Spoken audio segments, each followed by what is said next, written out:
Damaru Daha Stunvanti Davoishtavoi Vedayi Sangapada Kramo Upanishadoi Gayantiyam Samagaha Dhyana Vashtita Tadgatena Manasha Pashantiyam Yogino Yashantam Navidduhu Sura Suragana Devaya Tashmai Namaha.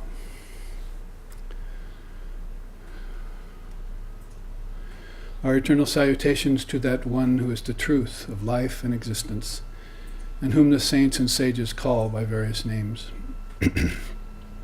Our eternal salutations to that one whose glories are sung in the different religious traditions of the world, but whose infinite and undying grandeur no mortal mind can comprehend.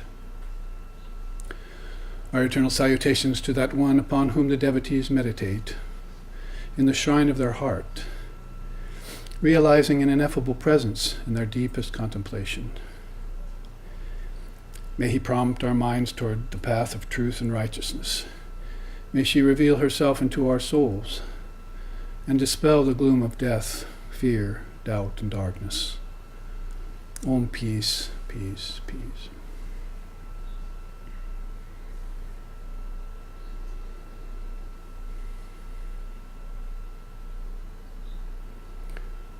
Om Vedanta Siddhanta Nirukti Resha Brahmaiva Jivaham Sakalam Jagadcha Akanda Rupa Stiti Reva Moksho Brahmadvitiye Shrutayaha Pramanam. Om Shantihi Shantihi Shantihi. It is the final conclusion of the Vedanta that all is Brahman. Time, space, living beings, and the world.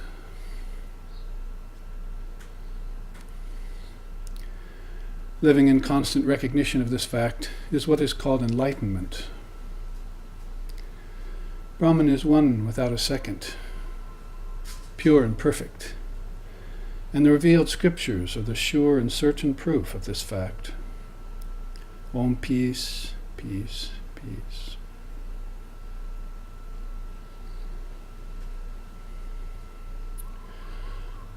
Om Sahana, Om Sahana Vavatu Sahanau Bhunaktu Sahaviryam Karvavahai Tejasvi Navaditamastu Ma Vidveshovahai. Om Shanti Shanti Shanti. May Brahman, the reality, protect us. May Brahman sustain us. May Brahman illumine our thinking process. May we not find fault with each other, with the world, or with the teachings. And may what we study be a source of inspiration to us eternally. Om peace, peace, peace. May peace be unto us, may peace be unto all. Om Hari Om.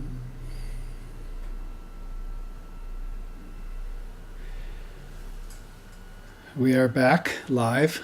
Always wanted to say that.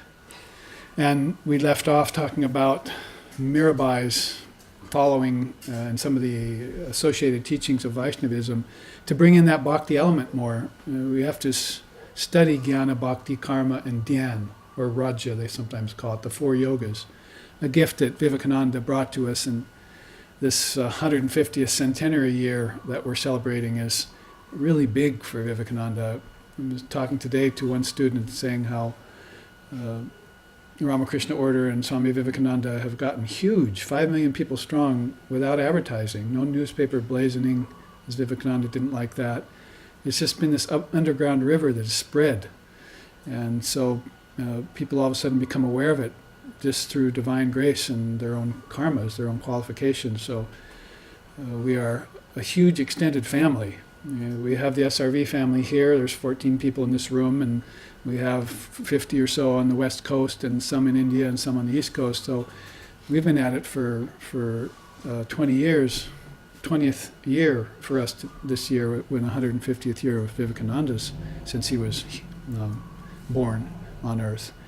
So it's a very profound thing to become aware of, and you can see what it's attended with, just this myriad of teachings.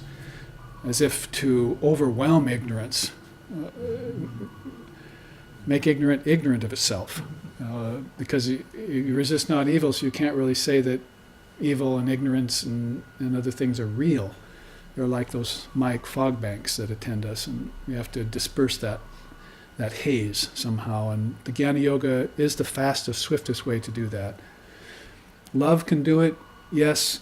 Narada in his Bhakti Sutra says, but the love has to be extremely pure and extremely intense. Knowledge can do it very quickly without so much intensity. In fact, it can do it very swiftly. And Yogananda said that about it. So of the 4 yogas, when Vivekananda spoke about it, he said that this is the sword stroke yoga. You may have to enter into it for one lifetime, but if you learn the precepts, then ignorance has no footing anymore. And you'll be like Ramprasad when he sings, and I could sing it for you, but basically, one day I awoke and my ignorance was gone, utterly gone. Who can cover the truth? Who can keep a blazing fire tied in a cotton cloth? So the cotton cloth is this haze of ignorance, and this blazing fire is the Advaita Vedanta. And it'll burn through everything. In fact, one of Vivekananda's quotes, I can almost quote it verbatim, but at least paraphrase him by saying, I can compare truth to the most corrosive substance in the world. It'll burn through everything. Dense things, it'll just take a little bit longer, like granite, a river cutting a granite canyon over thousands of years. But those things that usually plague the moral, ethical person, the person who is good-natured and who has decent karma and so forth, Jnana Yoga can cut through that like a hot knife through butter. And so in one lifetime, in fact, Raja Yoga, I know now where Vivekananda got his saying of you should be able to become a yogi in 6 months. He got it from Lord Kapila, the Samkhya system. It's in the Samkhya Karika of Ishvara Krishna, one of the devotees of Kapila. So it was known way back then that this system should be able to set you on profound footing in 6 months if you have the right teacher and the right attitude, right perspective, right asana, mental asana. So think about that next time you're thinking, oh, it's going to take me many lifetimes to get enlightened. No, you don't get enlightenment through time. It's here upon you now. And that at least is one of the edifying precepts of Advaita Vedanta, is that it's nothing that you're going to get through transformation or through practice or through evolution or through time. None of those things, not even through purification. It's just that those things, you enter into them, and then all of a sudden it becomes more and more apparent till it just takes you over. One day I awoke and my ignorance was gone. So it's not the sieve method, the Vedanta practice. It's the inundation method. And people often complain to me about that. Oh, you just go through so many teachings in 3 hours, I just get overwhelmed. And I say, good, I accomplished my purpose. I want your mind to get saturated with these teachings. And then you go home and then you practice the sponge method. You just squeeze out what you know is not applicable to you or what you can't accept or what you can't understand yet, and you come back with the essence of that teaching, and you come back for your next hit. It's the inundation method.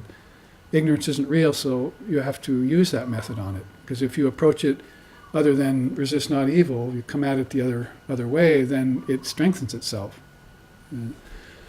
Sort of like saying, evil doesn't exist, but yet you go to war against evil, and you adopt a spiritual standpoint that's I'm fighting evil, and you just make evil real. Then you make it stronger inside of you. You give it a foundation, and pretty soon it becomes an incarnate devil of all things, and you're blaming everything on it. So in Vedanta, you practice the water the flowers, not the weeds method. It's called pratipaksha bhavanam. And so, as I said, the mind is an amalgam of good and bad and mixed. And the mixed is probably the most confusing part of it. So what you have to do then is to put the mind on these teachings. And if you take the water away from the weeds, you don't have to do a lot of weeding. They die on their own. And so that shift of attitude in you is the shift of consciousness. It's like these, we're all always there all the time, but now all of a sudden you become aware of them because your mind is open to them. That's all. Nothing new under the sun, they say. And so these Indian darshanas proceed on that premise too. Nothing has an origin. At first you say there's a beginning, middle, end, but eventually you say there is no middle, beginning, and end to anything. Not to truth, not to me, not to my soul, not to Maya either. Maya, nature, also has no beginning, middle, and end. It's there when you wake up, it's gone when you go to sleep. Go figure. And it's there in every lifetime when you're born, and it's not there when you die. And it's definitely shifted form in heaven, hasn't it? And in your dream state, it's now evanescent, it's transparent. You've fashioned a tree out of your own thought. So why, if that's true in the dream state, why shouldn't it be here in the waking state? Why aren't all these trees considered to be fashioned out of my own thought, particles of my own intelligence?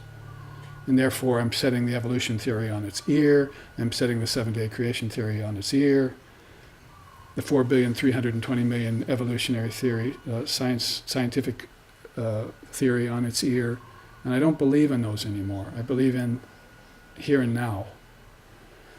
And this here and now is not the present. That's a phase of time. Oh, I'm living in the present now. It means I'm just looking for the next experience. But I've stopped experiences. I'm now the experiencer. What about that? You've all had that experience in dream, right? We say, oh, guess what? I'm dreaming. I think I'll wake up, and poof, there you are. So imagine having that kind of witness consciousness, that kind of strength to dissolve any dream, including this one. And then you'll know what Ramana Maharshi was like when he went into samadhi. See, oh, sir, you've got that cancer in your elbow. You're going to die. You'll be gone. We won't be with you anymore. And he said, they keep saying I'm going somewhere. I don't understand this. You see. Where would I go? I'm here all the time. It's just whether or not this body drops or I take another one. That's all in Maya. That's all the shifting of the mind in name and form, realms of name and form, but I'm the eternal principle. So when a person realizes this non-dual truth, you can't come along and superimpose your half-cocked ideas over him or her, over the Mirabais and the Ramana Maharshis. These are validated experiences inside of themselves, and they're noted in the scriptures, which is why I chanted at the beginning of the class that the proof of all this is in the revealed scriptures. Sure and certain proof of all this is in the revealed scriptures. So we have Guru, Anushasana, the Guru principle in us. We have Vidya Shastra, the scriptures, and we have Aparoksha Anubhuti.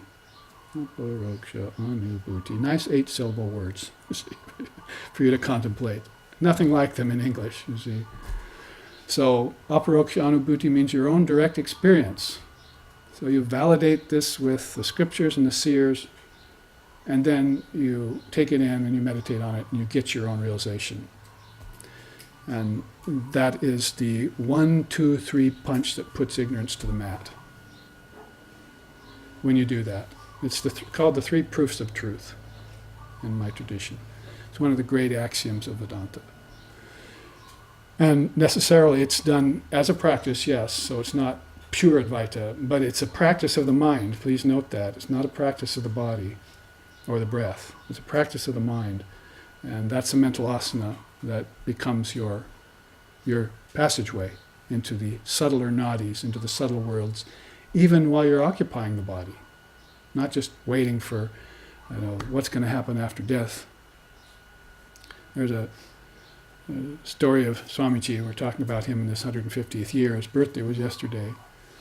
So we had our puja for him, and one of his brother monks, or one of the devotees of Ramakrishna that he knew well, was across India, and was watering his garden or something out front of his house, and Swamiji walked by.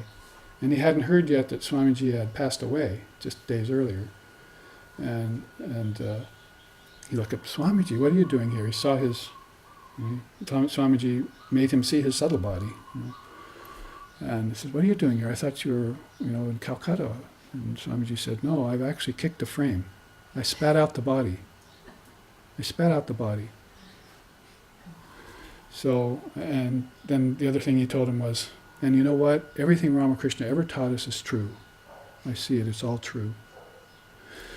So, experiences like that in the Ramakrishna order are legion and legend. They're multifarious. They're testaments that go on there amongst honest people. Holy Mother used to say, everything Ramakrishna ever said was true, but if you just take one thing and concentrate on it, that will be enough for your enlightenment. So you split that one atom.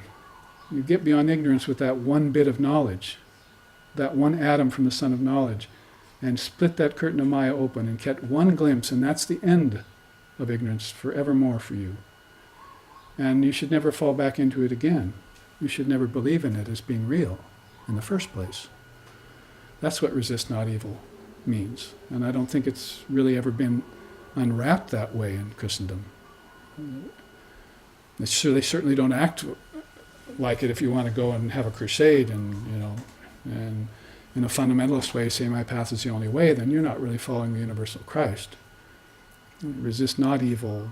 And you're trying to dominate over the earth when he said you have no place to lay your head here. What's going on, And it's not just Christendom, it's fundamentalist anything. Hinduism too. It's a blight. So this non-dual truth, the jnana wisdom, which you develop devotion to, the devotion of non-separation, is tantamount to enlightenment, and it's paramount to our realization. It will keep you in good spiritual health your whole life, just knowing a few things.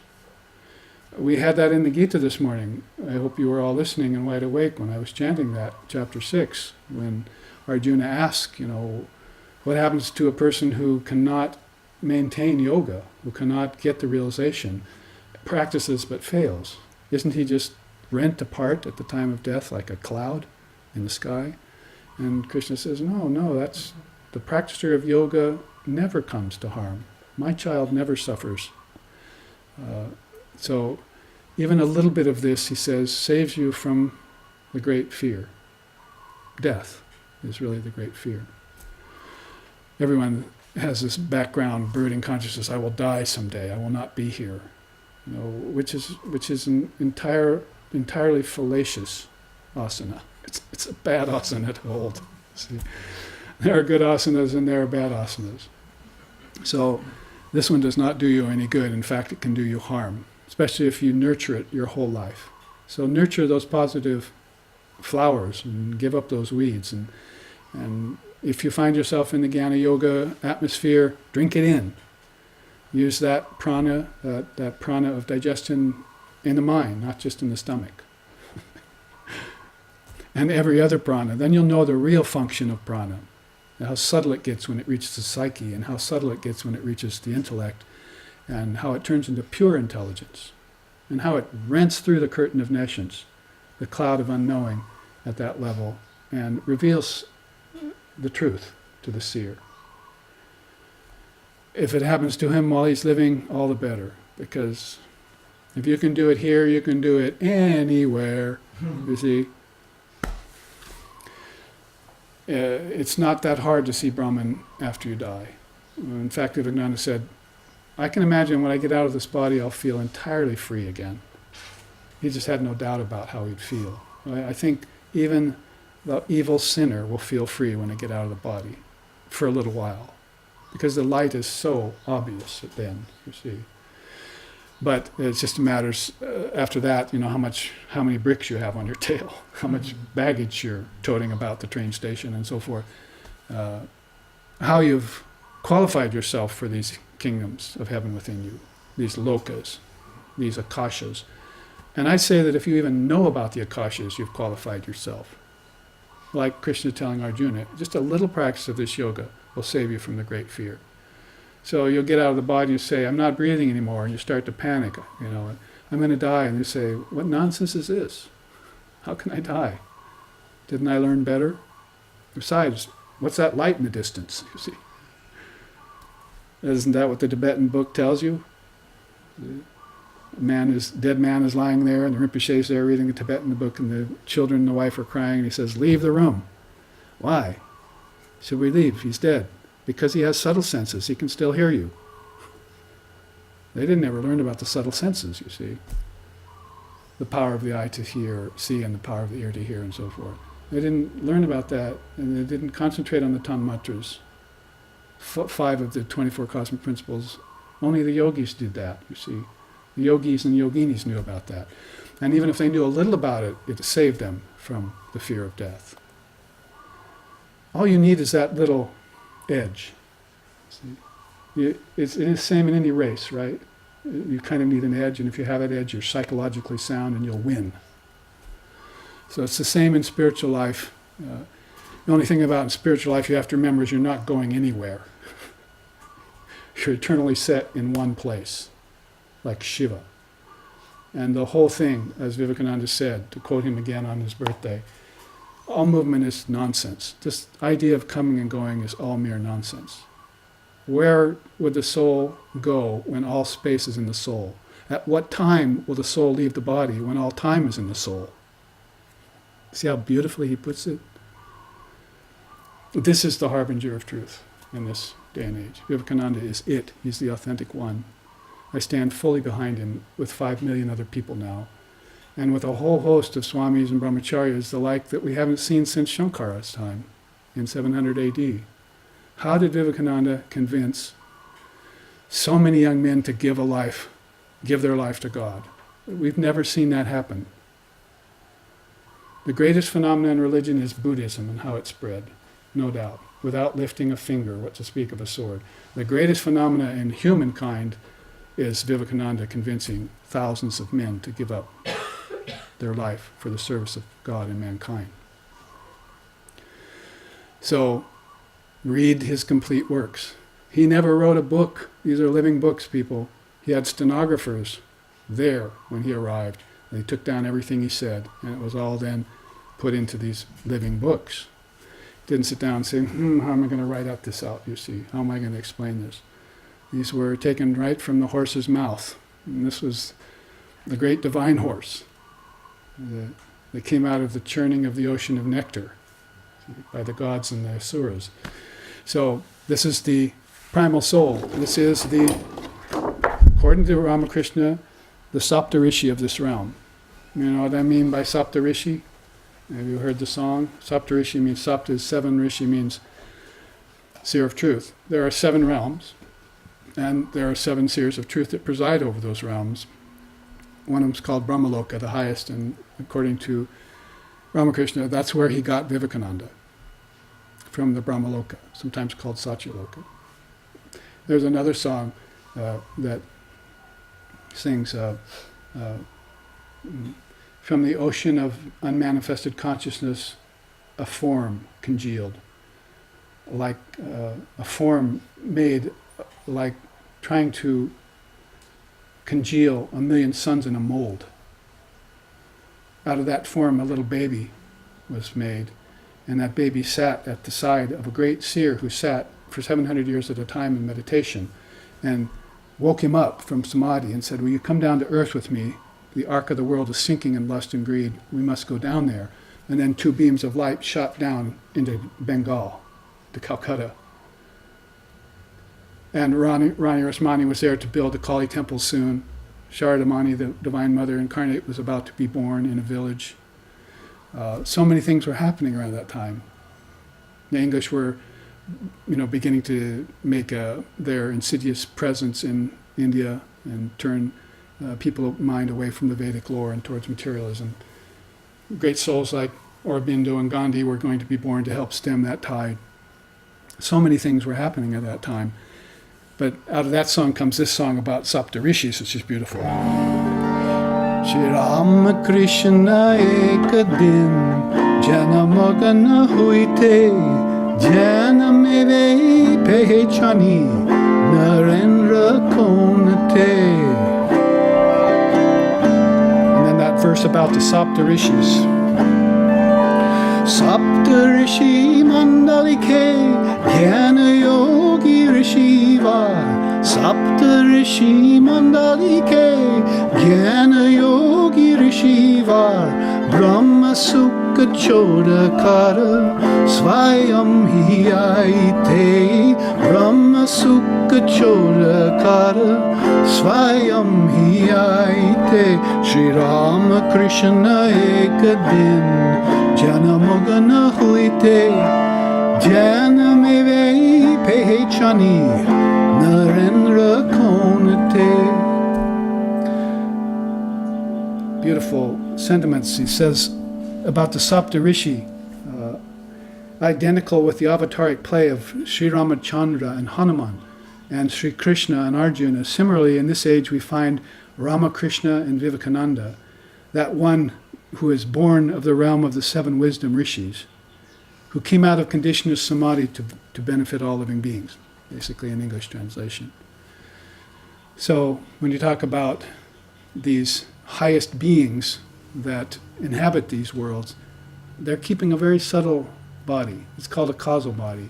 And when they pass from the body, if you think of it in terms of nadis, they're going along these passageways inward to these kingdoms of heaven within. Or if you think of it in terms of akashas, then they are moving along lotuses, vortexes of spiritual energy. We can't think of Kundalini anymore as being lotuses that are in the human spine. We have to think of them in terms of subtle bodies, subtle spine, causal body, causal spine.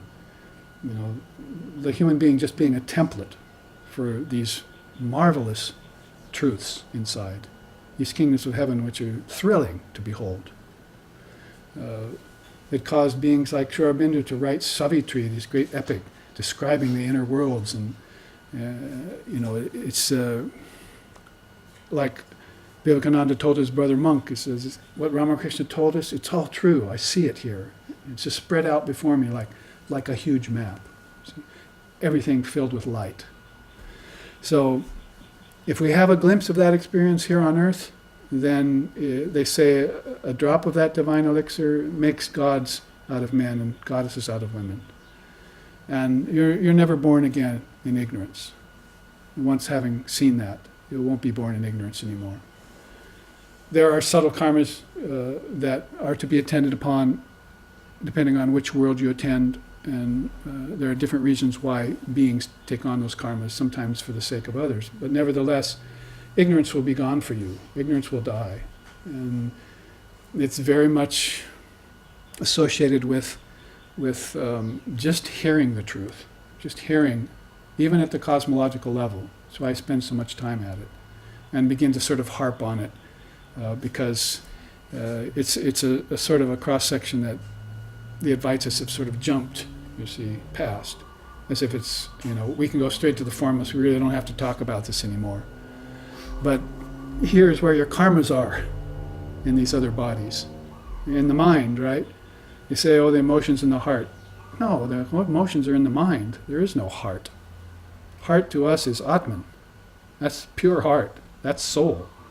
Otherwise, you've got an anatomical thing beating here. Is that where you want to go? To a physical organ? So the emotions are seated in the mind. And Krishna said as much today in the Gita. Everything is seated in the mind. Heart is also in the mind. So if you practice the mano yoga, the buddhi yoga, the yoga of dissolution of karmas and sankalpas, then you're purifying that mind. Chittakasha is the result. You can see it even before you die. Exit out of this chakra, not this chakra. This chakra brings you back to the ancestors. Think about it, the fetus, digestion of food, everything that's going on here at the gut, right? In terms of human emotion, all stored there, isn't it? That's why the healers work on you, relax that diaphragm, don't hold so much there. See, you're going to get cancer of the intestines. So this chakra, this is the pristine land.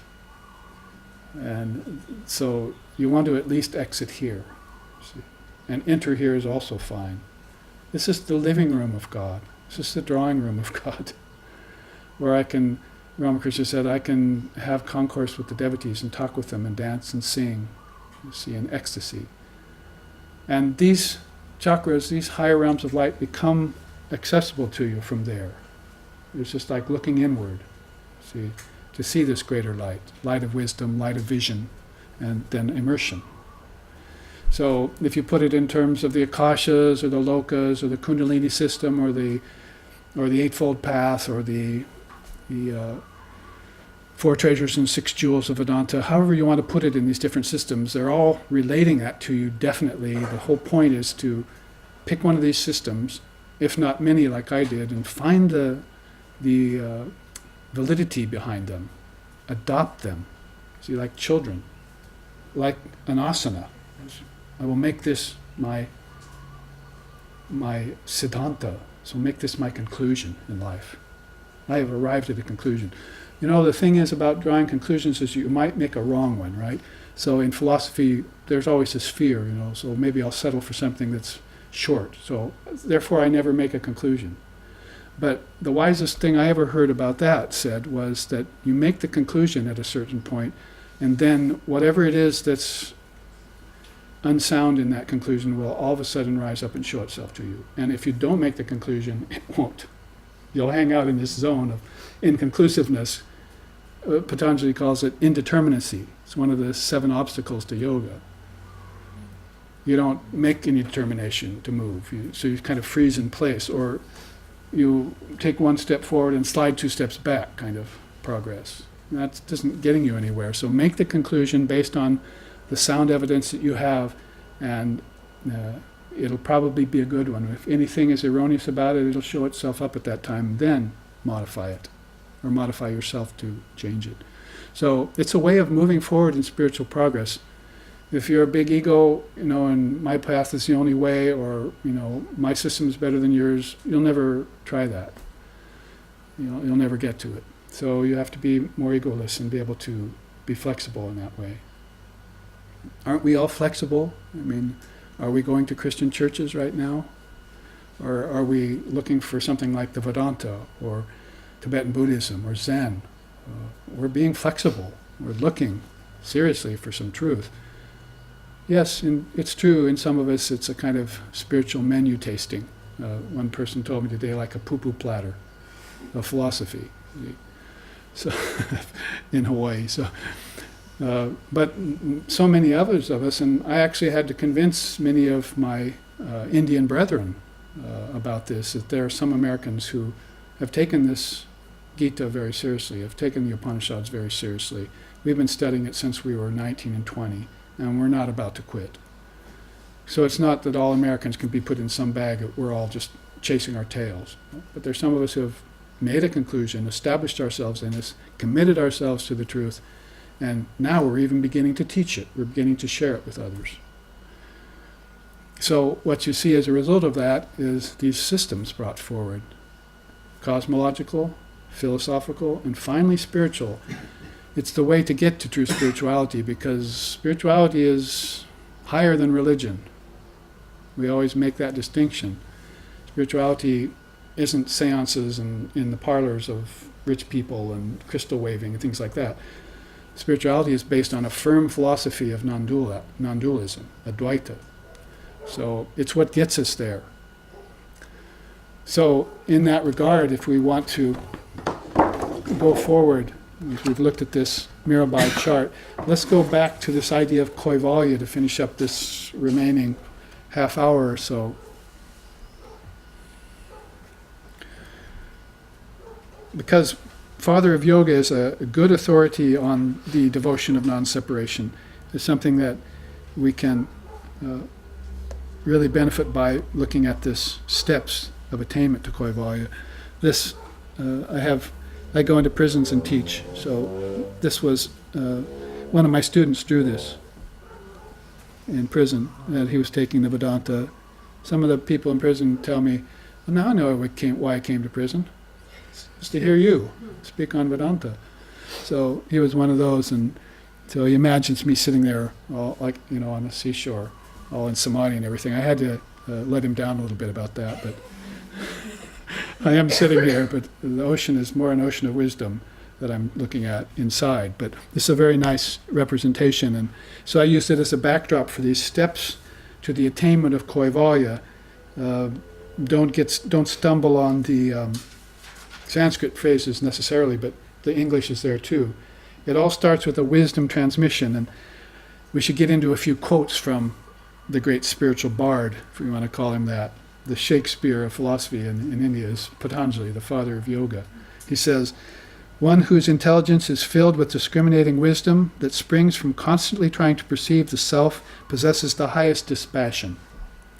So you might say, I want to go looking for dispassion, I want to try and attain detachment. But if you just put your mind on the spiritual teachings, that dispassion will dawn in you.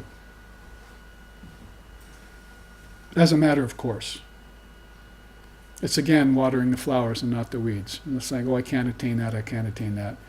Just as the billboard mantra says, just do it. See? Put on a pair of spiritual tennis shoes. Just do it. See? Move forward and make progress. Draw a conclusion. And if it's not quite right, then move on to the next level, the next echelon. That's the way you surmount these difficulties and come to higher consciousness. Otherwise, it's no good for you.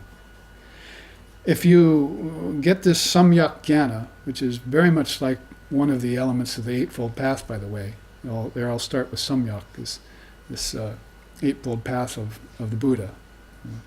The four truths ends with the fourth truth, which is the Ashtanga Marga, called the Eightfold Path. And that's all about right perspective, right livelihood, those kinds of things that... it's interesting that I've seen that tendency in Patanjali, in Krishna, and in the seers of the Vedic times, and also in Lord Buddha, that they start at the top and work down. A lot of these teachings want to start you off at the lower steps and work up. But Vivekananda also said, give everyone the non-dual truth first, and let them put it inside their wearing cloth, as it were, hide it away in there, and then start teaching them at the other levels. If they have this first, then they have the truth, and everything that they learn and along the way is going to be measured against this original truth. So it's a very beautiful way of proceeding that these luminaries take up, and it's characteristic of them when you see them in the body. So in this case, you can see what I'm leading for. Basically, this in the Eightfold Noble Path, that's the fourth limb, and then you get to the 8 paths, and now he's talking about practical things. So he's come down to the very practical things at the end of his teaching. Read the 18 chapters of the Gita over there, you'll find the same thing. Chapters 17 and 18 are all about teachings on food, teachings on giving gifts, teachings on how not to give gifts. I mean, all the great things were given in the early chapters. They hit Arjuna right smack where he needed it. Because the first chapter is called Arjuna Vishada Yoga. Arjuna is the yoga of depression. Doesn't that sound like something positive? The yoga of depression? I mean, you look at depression as some black hole that you can't get out of. But what if you called it a yoga? It's something I need to go through. I mean, what's the problem anyway, Arjuna? You have to go kill your relatives. That's the problem with him. He has to go across and kill his teacher and kill his relatives. So he becomes weak, drops his sword, and that's it. He's not going to move. He's lethargy, tamas has got him. He's worthless. So Krishna in the right away has to tell him, you can't kill them, they were never born. Duh, you see. All of a sudden, his depression is beginning to go away, you see. This is the highest truth. The real always exists, the unreal never is. You're thinking of them as bodies. This is the adharmic army. Go and kill them, slay them. Otherwise, the world experiences a dark age for another age, another set of centuries. So Krishna is no slouch in the warrior department, nor is he one in the department of an illumined soul. He knows the birthless, deathless nature of reality. And reality is all there is to him. All of this is a play. You hear that teaching, but who can adopt it, and really live it or believe in it? It's always sort of lip service playing across the mouths and tongues of people, you see. But to actually really live it is fearlessness. It becomes your credo, becomes your asana, becomes your conclusion, and you live by it. There's no compromise after that. Vivekananda used to say, when people would tell him their problems, he'd say, oh, well, you're going to have to compromise. And they say, well, I thought you said compromise is never a good thing. He said, no, I said compromise is never a good thing with the truth. In the world, you're going to have to. So you'll have to compromise with the world to get where you want to go. Sometimes you have to. So, but never compromise the truth. So this is what Arjuna is being manned with. It's what he's being armed with. To the teeth, they say, because all the old pirates had swords and scabbards and knives and everything, but they also had a knife in their teeth as they swung over to the next ship. See? Armed to the teeth is how they said it. So you must be armed to the teeth with all of these weapons that will destroy ignorance. And if you are, then there's no fear for you, and there's no failing. So anyway, the idea of starting at a very high level and working down is lots of times the way they go about things. If you get this wisdom transmission, and remember, Vivekananda put it very nicely, you'll never get transmission or spirituality from book. You'll never get it from a temple. You'll have to get it from another soul. Rule of thumb, you have a guru, you get it from the guru, that's it. If you're an enlightened soul, when you're born, you go find a guru. They all did. Few exceptions you can note. Ramana Maharshi. See. So, but if you look at his past lifetimes, I'm sure you'd see him trotting off to the first guru he can, because when you get here, to the web of Maya, to the curtain of nescience, to the darkness, anyone can fall. Anyone can get misled. Anyone can get confused. They say there's confusion here. Imagine arriving at the third eye and being confused.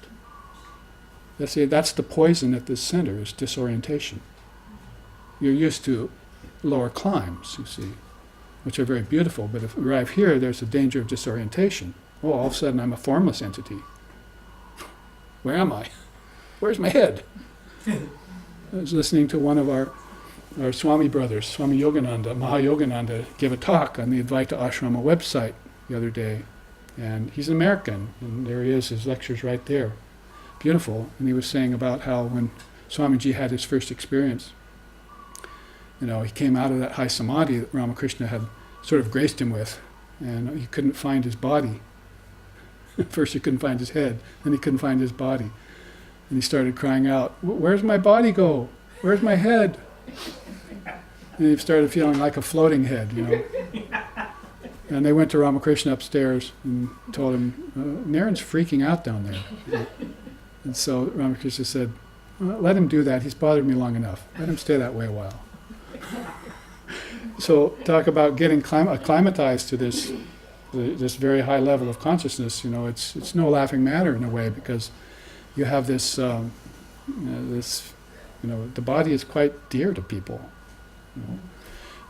It's a station to work from, and they're used to it. They get acclimatized to it, especially after lifetimes. Which is why Sri Ramakrishna himself said, the more lifetimes you live in Maya, the more you begin to feel that the world is real. But that's not true. The world is unreal. It's the first thing you learn in Vedanta. Brahman Satya Jagat Mithya. Brahman is real, the world is unreal. Try taking that into your hopper for a while and processing it. It's like the Buddhist school is telling you it's all empty. How do I deal with this? Especially if I'm a Westerner raised in sensory perception and materialism and so forth. How do I deal with this? How do I process this? So you process it through khyati, and that's the next idea. You get discernment and clarity. He says, this is the father of yoga again, so we listen to him. The highest type of dispassion is clarity of knowledge. Dispassion is knowledge. Knowledge is dispassion, and it's the highest type. It's called prasad. Does it echo back, hearken you back to the prana of digestion? Isn't that food? Now he's saying that khyati is food. It's prasad. We usually think of prasad as physical food you eat. But now he's telling us that prasad is actually the food of wisdom that's nourishing you. And it's nourishing you at a very high level of consciousness now. You cut that lifeline earlier by just nourishing the body and thinking you were just a body. And you cut the lifeline to this nourishment that you can get through the scriptures, through the guru, and through your own spiritual practice. And that's like cutting a nadi. See, I mean, if you cut the main artery and nadi, the limb just falls, atrophied, right? The same with it in a spiritual sense at any level. If you cut some of these main nadis, then you can't get back. So come down on your own and leave your body alone. Somebody has to change. Something has to change here. Usually, you're cutting these nadis, and you can't get back to where you belong. Get back to where you once belonged. You'll laugh about these things later when you remember them. So, it's called prasada. When it arises, khyati rises with it. And the yogi eliminates suffering, attains all, and snaps the chain of rebirth. Okay, we can stop right there. See? Forget asampragyata samadhi. That's the death of ignorance right there. Snap the chain of rebirth. O breaker of this world's chains is the name of a song that Vivekananda wrote about Sri Ramakrishna, his guru. O snapper of this world's chains. So basically he's snapping this chain of lifetime. And if you look into the Buddhist teachings again, they're called the nidanas. And there are, I think, 9 or so of them, the nidanas. And they have to do with conditioning over 3 lifetimes. So you're building a web of 3 lifetime scenario, according to Buddhism, by these nidanas, these links. And if you can snap them, then you get past that and you get over this tendency of formulating lifetimes. Last Sunday, remember at class I was saying about how you create your body before you die. Your next body is already there waiting for you before you die from this one. That's a teaching I heard early on. It hasn't been expanded very much, but it's like the inchworm, casting about, finding it's a purchase hold, and then it can let go of this part, you see. It has a new body, so that casting about is being done while he's still in his other body, and he finds a connection with his next birth and lets go. Why do you think old people take so long to die? They're casting about for that next body. They're making sure that they've got a body there. This is not a good thing, necessarily. Say, oh good, he got another body. Oh, that's not quite what I mean. Or let's examine what body he took, and what parents he took, and what land he's being born in, what gender it is, and so forth, and what kind of karma it's carrying with it. This is the inner knowledge, and this is the khyati, the discriminating wisdom that you get. Clarity is a good definition for the word khyati. Everyone likes clarity around everything. Precious word, and it gives dharma mega samadhi. Dharma mega means the rain cloud of virtues. You're going and running everywhere trying to look for being a better person and getting this quality and that quality, but all the time every quality was inside of you. And you probably experienced them over a chain of lifetime. You just never collected them all together into one rain cloud. See, you were content just to stick out the tongue and catch a snowflake once in a while, see, like a child. But you never gathered it together into one big snowstorm and said, this all is inside of me. Tempest in a teapot. So rain cloud of virtues is like that. It's all dharma, all the qualities are within you, and you realize it after you get clarity. And you don't go looking outside anymore. That's why they say in the songs of India, don't take one step outside your door today. Not one step. Realize everything is here inside of your own house. And all the, how does he put it, all the chastising experiences of everyday life and of spiritual life will be given to you right here in your own home. You need go nowhere. See? So that kind of idea of receiving, being on hand, you might say, for this great rain cloud of virtues when it falls. The quote is, when rajas has been eliminated, the mind gets established in its own nature and perceives its distinction from sattva. So basically, rajas is restlessness and sattva is balance. So you finally make that grade. No more slothfulness. You've probably gotten over that a long time ago. Now you get rid of rajas, restlessness, and you come to sattva, right? You come to sattva, and that's your default zone. And that's a springboard, sattva, to samadhi. It's peace. And Holy Mother has said, you need peace first and foremost. Never lose your peace of mind. That's the one thing you need to get spirituality is peace. So never lose your peace of mind for anything.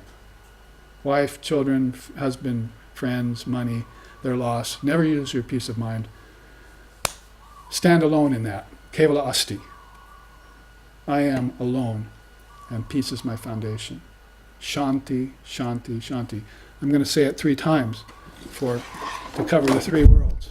The earth, the lower heavens and higher heavens, and the highest transcendent platform. If you want to take the 5 and put them into 3, they're called the 3 worlds.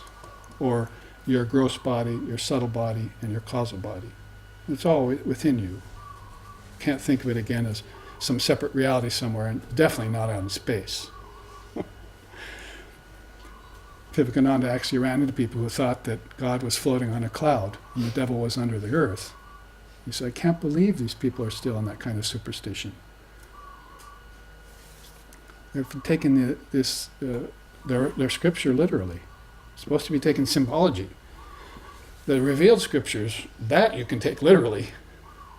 But the fundamentalist scriptures, you have to take that symbolically. Even Billy Graham learned that.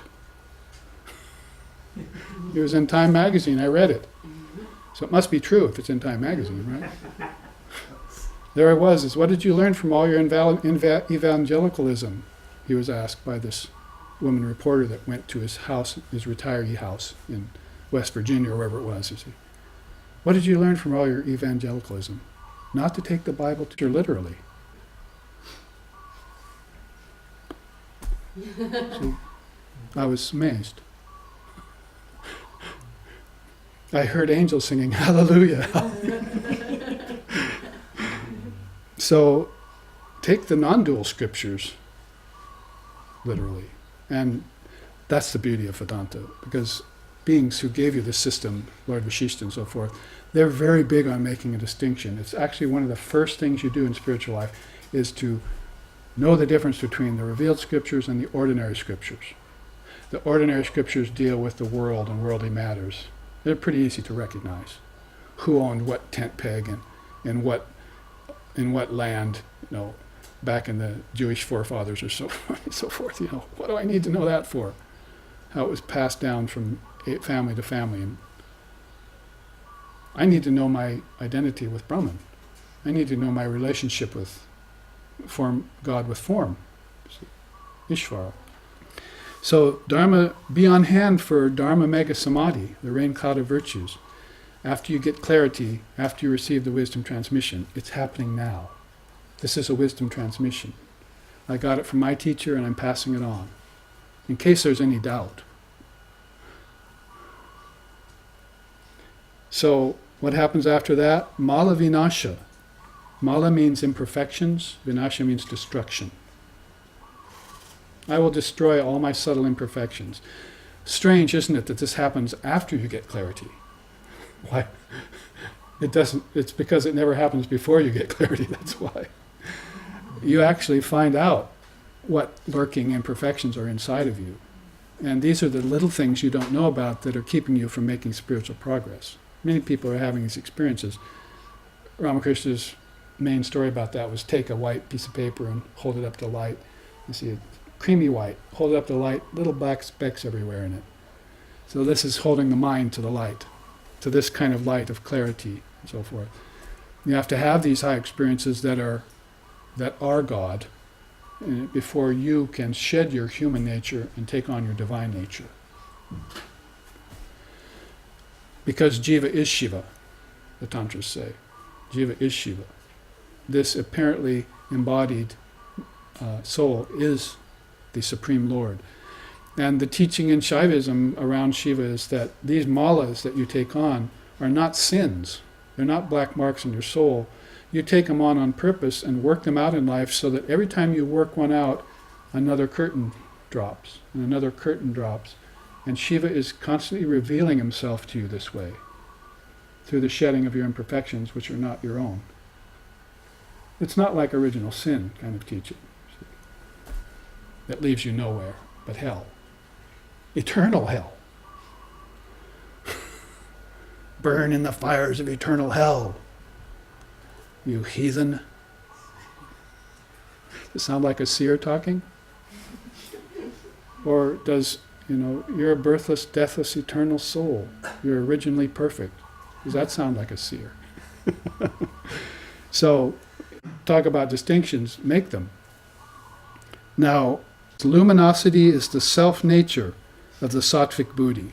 I think you can hear the influence of Lord Buddha on Patanjali here. He was supposedly earlier, 550 BC, and Patanjali was probably something like 100 AD.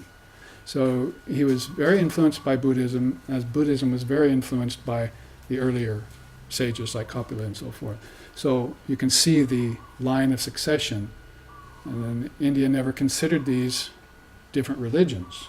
They considered them all part of the fold. And ahimsa, nonviolence, was their premise. So when Attila the Hun came, and when the English came, and when Alexander the Great came, and when Napoleon came, India opened up and said, come on in. Resist not evil was their practice. And so it was no fun for the conqueror, you see. Pretty much left. A little brown man in a loincloth made them leave. About a century ago, you see. Oh, you will leave my country, he said to them. What do you mean? We're having fun here. Oh, you will leave my country. It's just a matter of time. I'm going to get my nonviolent father after you, teach you a lesson. So, luminosity is the self-nature of the sattvic buddhi. Sounds very Buddhist. Even has the word buddhi in it. With impurity removed from it, its flow is pure and proficient, unsubjugated by the presence of rajas and tamas. This is where the teaching in Vedanta of the difficulty of transcending the gunas is there. There's one direct disciple of Sri Ramakrishna Paramhamsa who named himself Swami Trigunatitananda.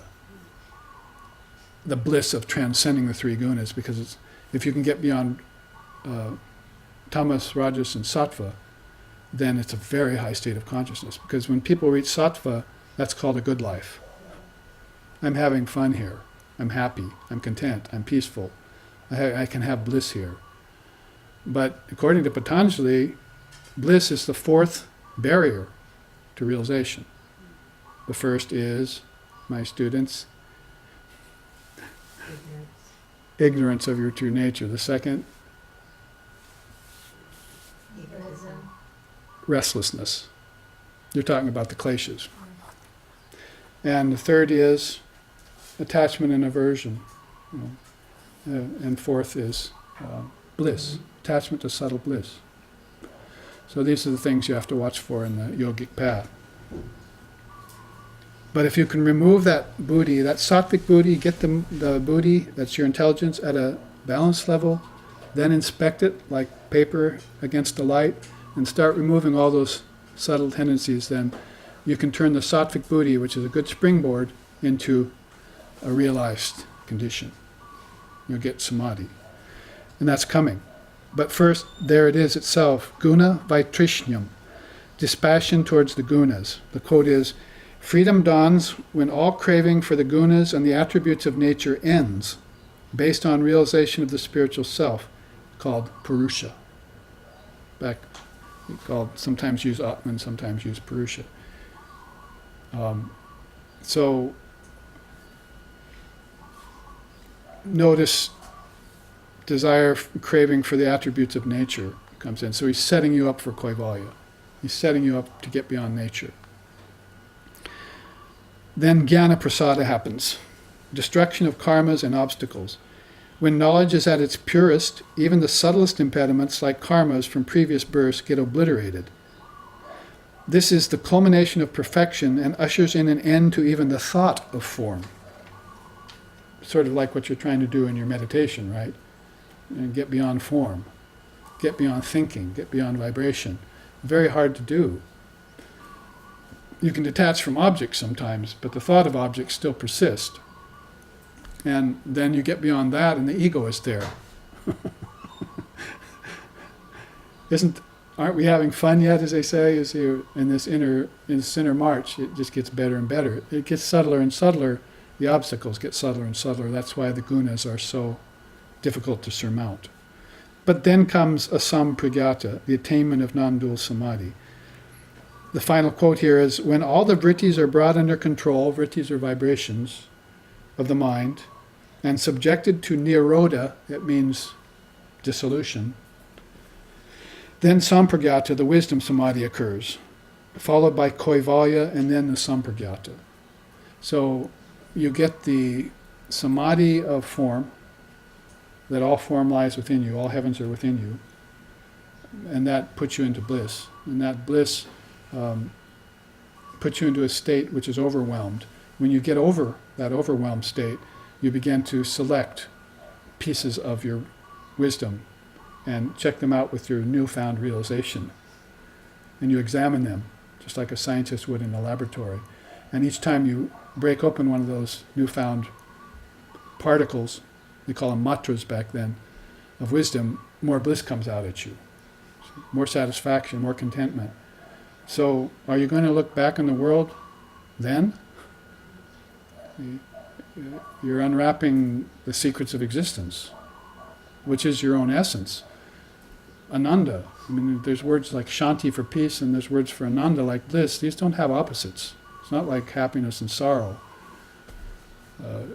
These are non-dual axioms. These are qualities that are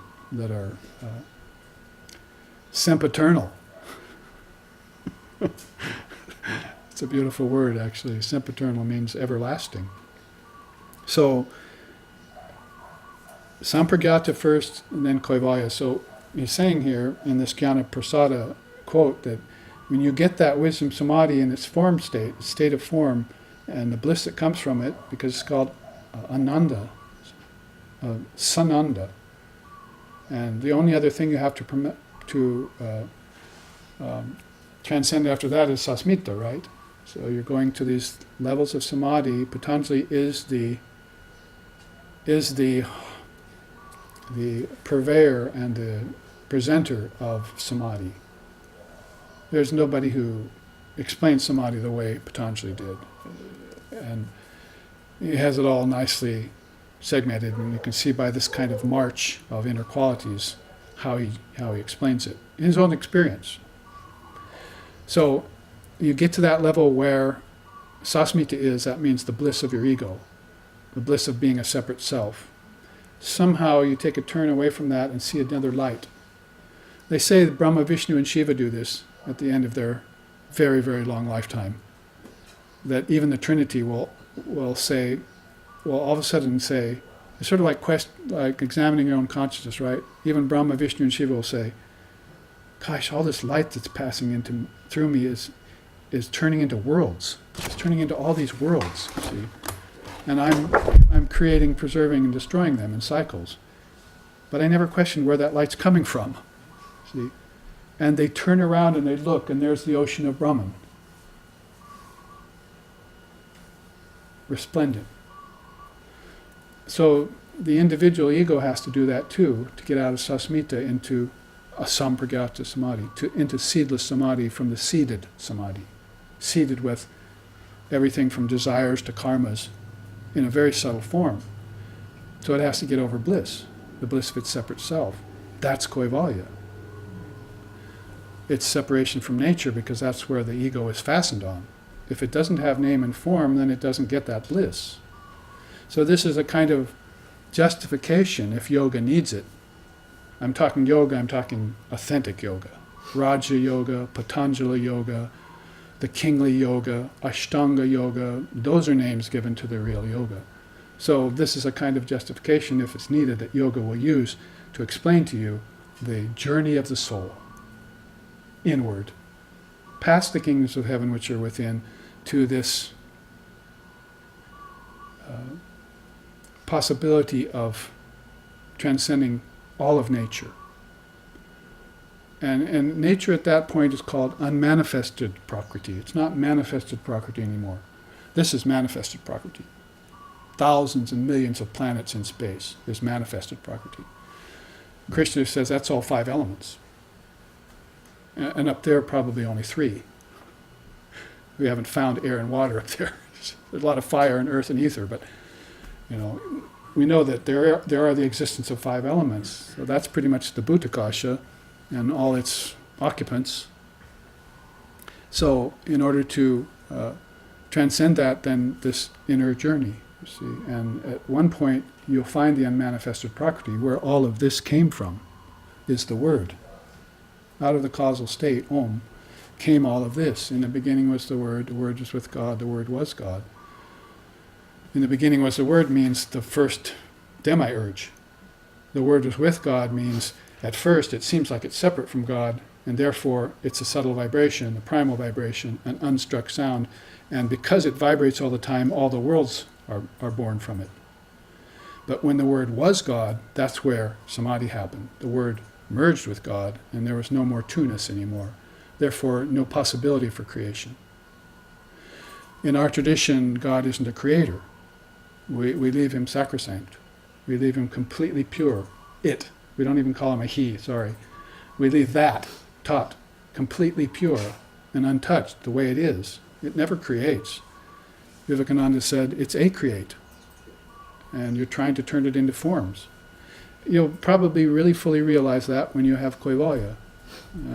And like I say, that's what Buddha got under the bo tree, and Christ got under the wilderness, and Muhammad got on the mountain. Any great soul will have seen that within. Not just the kingdoms of heaven within, that's just the tip of the iceberg. But the unmanifested Prakriti that looks formless. It's your deep sleep state. It's basically how they describe it. The only way to really try and understand that is your deep sleep state. Where did I go? And what did I come out of when I came back? See, I just know I had a bunch of dreams. The dreams, unfortunately, that I had when I was just coming out of deep sleep were dreams of prophets, dreams of seers, dreams of men in beards telling me things, see. But I forgot those as I got toward the gross dreaming state, and I started dreaming of flying, and I started dreaming of other things. When my consciousness came to the waking state, I experienced what's called the 1,000 imbecilities of the mind. You see? And I started dreaming all sorts of crazy things, and I woke up. And when I went back into it, and as I did, I breathed 240,000 times a day, and when I went into deep sleep, I cut that in half, and I wasn't breathing so much anymore. In fact, there were maybe periods of 5 or 10 minutes where I didn't breathe at all. I was suspended. So what is all this? What's happening? Inward, outward flow, involution, evolution, and what does it summate? What's the summation of it? Where does it lead? The doorway of deep sleep. That's the way Gaudapada put it, Shankara's teacher. He said, very simply, waking, dreaming, deep sleep, and Turiya. And it's one of the most wonderful ways. It happened 500 or 600 years after Patanjali crafted this beautiful Ashtanga yoga system and gave it to us. It's his gift from a realized soul. So, devotion to non-separation, if you've heard this and not experienced love, then you don't understand it yet. You see, you can tell how much I love this, right? By the way, animated way I'm talking about it.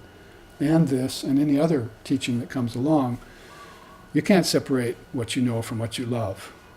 And eventually, Ramakrishna said, Brahmagyana, the highest wisdom, will meet Prema Bhakti, the most ecstatic love, and they'll be the same thing. It's just on the trajectory on the way up, they're going through stages.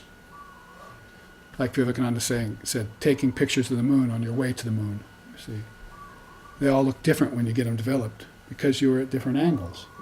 But it's the same moon. So in that same way, these yogas, when they're integrated, Purna yoga, integral yoga, synthesis of yoga, then you'll find that you've reached this possibility for Kaivalya that you can separate yourself from nature, from all tendency or desire to take form again. That's what they experienced. And they embraced it with open arms. I would say it's probably something that you couldn't avoid doing. It's like a moth going towards flames. Does it stop and consider, I'm going to burn up there? It just goes. So here, let's end with a chant.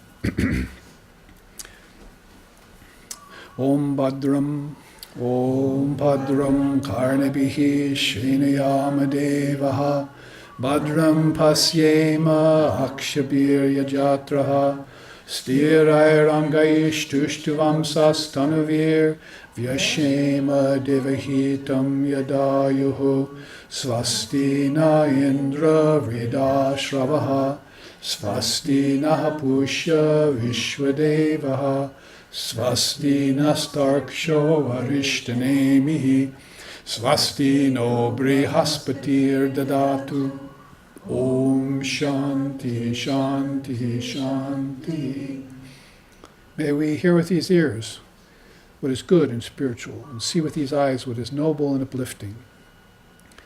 And may we, while worshipping the Lord and Mother of the universe, with healthy minds and bodies, live a life which is beneficial to ourselves and to all other beings.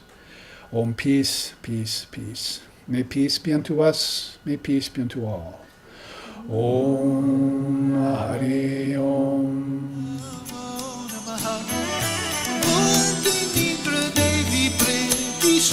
Devi